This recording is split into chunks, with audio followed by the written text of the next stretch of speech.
नमस्कार दोस्तों, न्यूज वाला में आपका स्वागत है। 2023 में कर्नाटक में विधानसभा के चुनाव चल रहे थे और भारतीय जनता पार्टी ने एक विधानसभा जिसका नाम ढोल नरसीपुरा, यहां से देवराज गोंडा को अपना प्रत्याशी घोषित किया और उन्होंने चुनाव लड़ने के लिए पूरी ताकत झोंक दी और चुनाव लड़े, लेकिन जीत नहीं पाए। कुछ वक्त बीत जाता है। दिसंबर 2023 का वाकया है। इस प्रत्याशी यानी जिसका नाम देवराज गोंडा होता है, उनके पास एक व्यक्ति पहुंचता है जो कि पेशे से ड्राइवर होता है। वह कहता है कुछ ऐसी वीडियो, कुछ ऐसे फोटो हैं जिसको देखने के बाद आप दंग रह जाएंगे। जैसे ही उस बीजेपी के नेता ने यह सुना, वाकई वह दंग रह जाता है। वो कहते हैं क्या सच में ऐसा कुछ है? वो कहता है मेरे पास एक पेन ड्राइव है। जो पेन ड्राइव उस बीजेपी के नेता को दी गई, उसने पेन ड्राइव को देखा। देखने के बाद उसकी वाकई आंखें खुली की खुली रह गईं। वो उस ड्राइवर से पूछते हैं कि भाई, यह पेन ड्राइव या ऐसे फोटोग्राफ्स किसी और के पास तो नहीं है? तभी ड्राइवर कहता है कि ऐसी ही पेन ड्राइव एक कांग्रेस के नेता के पास भी भेज दी गई है। तभी उस बीजेपी के नेता ने अपने प्रदेश के अध्यक्ष से बातचीत करने की कोशिश के साथ एक पत्र लिखा और भविष्य में होने वाली किसी भी संभावना से आगाह किया कि आगे ऐसा हो सकता है, इसीलिए इस समस्या से निपटारा करने की कोशिश करें। जो अध्यक्ष होता है, उन्होंने कहा कि ठीक है, इसमें देखते हैं, जो भी कुछ हो सकता है करने की कोशिश करेंगे पूरी। लेकिन शायद कुछ नहीं हुआ, इसीलिए वह बीजेपी का नेता शांत नहीं बैठा। उसने भारत के प्रधानमंत्री नरेंद्र मोदी जी के एक सेक्रेटरी से बातचीत करने की कोशिश की और कहा कि मुझे प्रधानमंत्री जी का समय दिलवा दीजिए, मैं उनसे कुछ बात करना चाहता हूँ। कुछ ऐसी ठोस बातें हैं जिनको सुनने के बाद शायद वह भी दंग रह जाएंगे। लेकिन सेक्रेटरी के माध्यम से समय नहीं मिल पाया और उनकी प्रधानमंत्री से मुलाकात नहीं हो पाती। वह नेता परेशान हो जाता, सोचने पर मजबूर हो जाता कि आखिरकार मैं करूं तो क्या करूं? इस पेन ड्राइव को किसको दिखाऊं, किसको ना दिखाऊं?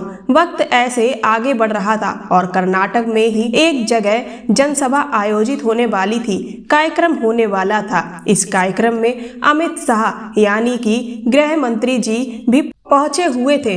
तब उस नेता के मन में थोड़ी सी खुशी की लहर आई कि आज गृह मंत्री जी से मुलाकात हो जाएगी और यह मुलाकात करने के बाद उनको यह पूरी कहानी बयां कर देंगे। लेकिन उनसे भी मुलाकात नहीं हो पाती और वह अपनी बात रख नहीं पाता। बस ऐसे ही वक्त आगे बढ़ने लगता है। लोकसभा का चुनाव बिल्कुल अपने जोरों शोरों पे था। द्वितीय चरण का जब चुनाव चल रहा था, वह पेन ड्राइव अचानक से सामने आ जाती है और वह फोटो और वह वीडियो लगातार वायरल होने लगते हैं और तभी अखबारों में, सोशल मीडिया, टीवी चैनलों को लगता है कि यह देश का सबसे बड़ा सेक्स स्कैंडल है। और आज की कहानी जो हम सुनने जा रहे हैं, इसी देश के सबसे बड़े सेक्स स्कैंडल की कहानी है।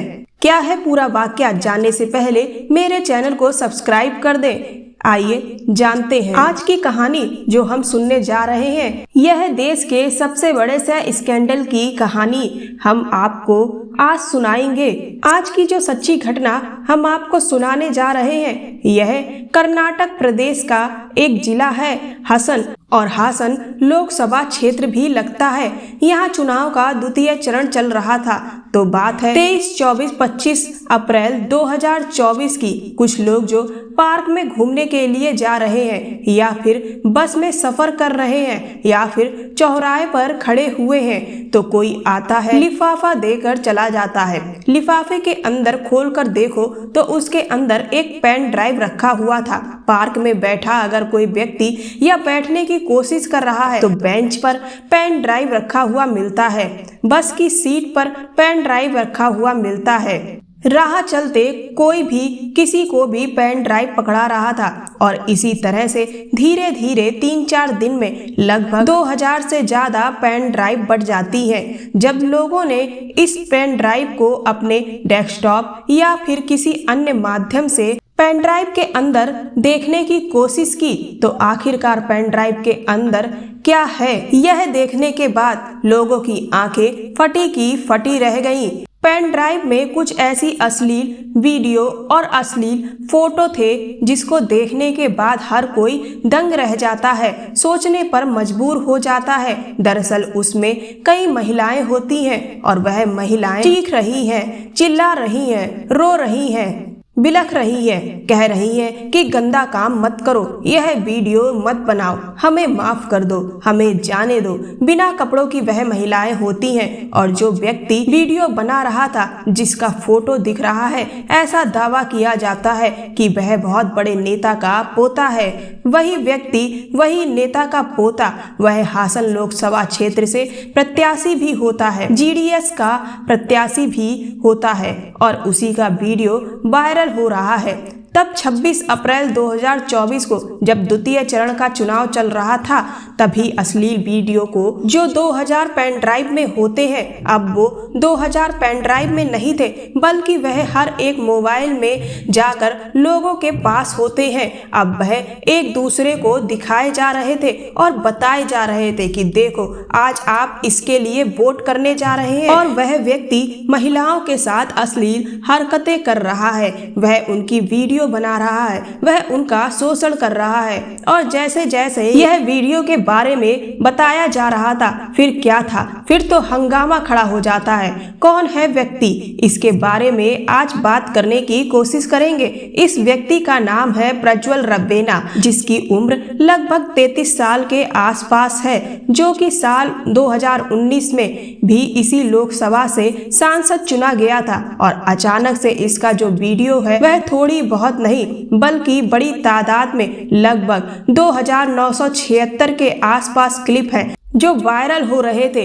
यह जो व्यक्ति होता है जिसका नाम प्रज्वल रवेना है, इसका जन्म 5 अगस्त 2014 को प्रज्वल रवेना ने बेंगलुरु से मैकेनिकल इंजीनियरिंग की डिग्री ली और डिग्री लेने के बाद फिर आगे इसने नेता बनने की इच्छा जाहिर की और उसने साल 2018 में कोशिश की और उसे टिकट मिल जाए और वह चुनाव लड़े, लेकिन उसे टिकट नहीं मिलता, चुनाव नहीं लड़ा क्योंकि वह बड़े घर से बिलोंग करता था, किसी बड़े बाप की औलाद था। और उसके जो दादा थे जिनका नाम था HD देवगोंडा। दरअसल HD देवगोंडा कर्नाटक नहीं बल्कि पूरे भारत का एक बड़ा नाम है। दरअसल साल 1962 में उन्होंने पहली बार और विधायक बने थे और उसके बाद जब वक्त आगे बढ़ता है तो 1991 में वह लोकसभा के सदस्य बने थे, हासन लोकसभा सीट से। वक्त जब आगे बढ़ता है तो आगे बढ़ने के बाद 1994 में वह कर्नाटक के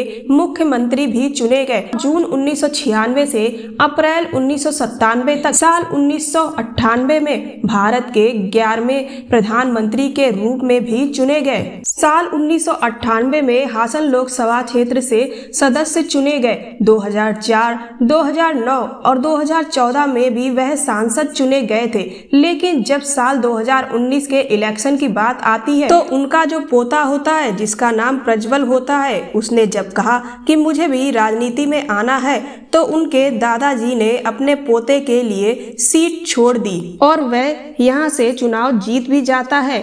लड़के के जो पिता हैं जिनका नाम है HD रवेना, जो कि साल 2018 में PWD के मंत्री भी रहे थे और होरी नरसीपुरा जो कि विधानसभा है वहां से 2023 में विधायक भी चुने जाते हैं। यह वही विधानसभा है जहां से देवराज गोंडा भी खड़े हुए थे, यह बीजेपी से खड़े हुए थे। और लड़के के जो पिताजी होते हैं HD रवेना, वह GDS से खड़े हुए थे और यह जीत जाते हैं और देवराज गोंडा हार जाते हैं। लड़के के जो चाचा होते हैं HD कुमार स्वामी, जो कि मुख्यमंत्री रहे होते हैं कर्नाटक के, और इस लड़के की जो माँ होती हैं जिनका नाम भिवानी होता है, वह जिला पंचायत सदस्य रही होती है। और इस लड़के का जो बड़ा भाई होता है जिसका नाम सूरज रवेना होता है, वह MLA होता है। यानी कि बहुत बड़े घर से, बहुत बड़े खानदान से इस व्यक्ति का ताल्लुक होता है और उसी का यह वीडियो सोशल मीडिया पर लगातार वायरल हो रहा रहा था। कर्नाटक राज्य की महिला आयोग की जो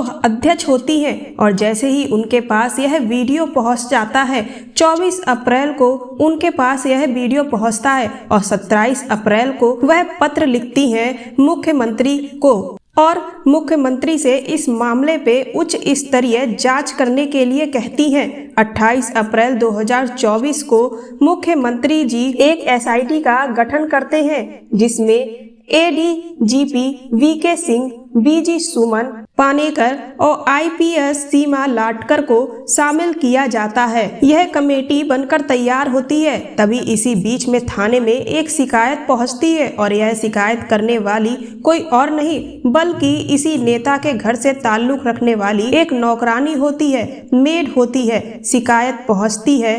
अब शिकायत करने वाला जिसकी उम्र लगभग 47 साल के आसपास होती है, उसने बताया कि किस तरह से साल 2019 में वह इस घर में आई थी मेड बनकर और उसका 2019 से ही यौन शोषण भी हो रहा था, उसके साथ वह गंदा काम हो रहा था और यह दावा भी किया गया कि उसके वीडियो बनाए गए बिना कपड़ों के। बताया जाता है कि जैसे ही यह प्रज्वल रवेना के घर के अंदर आते थे तो डर के मारे वह कहीं किसी स्टोर रूम में छुप जाया करती थी। इस तरह से उनके द्वारा लेडीजों का शोषण हो रहा था, चाहे वह नौकरानी हो, चाहे बड़े घर की हो, चाहे अधिकारी महिला हो, जिसमें एक दो नहीं कई महिलाएं बताई जाती हैं। लगभग 2976 क्लिप हैं, जिसमें एक महिला के ही कई क्लिप हैं। इन क्लिप को बनाने का क्या उद्देश्य था? ब्लैकमेलिंग, साथ ही जो संबंधों को बनाने की गतिविधि है वह लगातार बनी रहे, कोई विरोध ना कर सके, ऐसा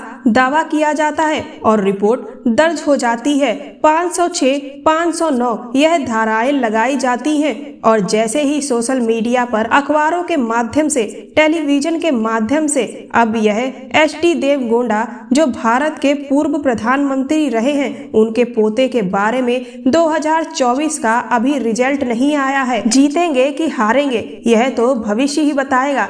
ऐसा भी कहा जा रहा है कि वीडियो बनाने के बाद शायद महिलाओं के साथ गलत काम भी किया जाता हो। प्रज्वल रवेना जेडीएस के लोकसभा प्रत्याशी हैं। लोकसभा चुनाव से पहले ही भारतीय जनता पार्टी और जेडीएस का आपस में गठबंधन हो जाता है और गठबंधन होने के बाद हासन लोकसभा क्षेत्र से इन्हें खड़ा किया जाता है और ऐसा दावा किया जाता है कि यह चुनाव जीत जाएंगे। लेकिन सोशल मीडिया पर वायरल हो रही इनकी वीडियो ने बवाल खड़ा कर दिया, इसीलिए अब सभी लोगों ने सवाल उठाने शुरू कर दिए। इसीलिए वह बीजेपी का नेता जो कि इस पेन ड्राइव को लेकर सरकार से मुलाकात करना चाहता था, वह चाहता था कि उसकी मुलाकात हो जाए जिससे प्रज्वल रवेना को सीट ना मिले, टिकट ना मिले। इसके अलावा किसी भी नेता को टिकट मिल जाए जिससे उनकी वीडियो वायरल होने पर भी पार्टी पर कोई खासा फर्क ना पड़े। लेकिन अब लोगों ने सवाल उठाने खड़े कर दिए हैं कि वह बीजेपी के पार्टी के सदस्य हैं कि आखिरकार महिलाओं के साथ ऐसा क्यों हो रहा है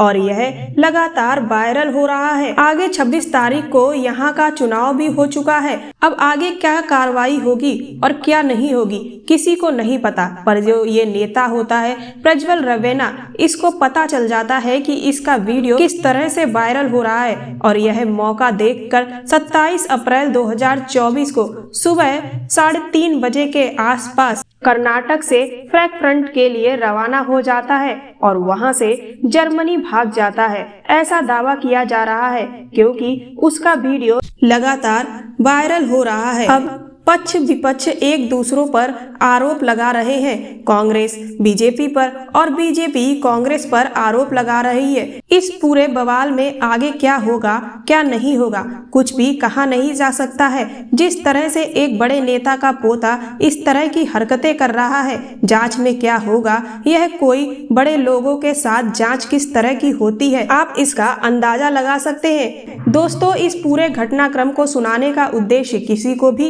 परेशान करना नहीं था, बल्कि सिर्फ जागरूक करना और सचेत करना था।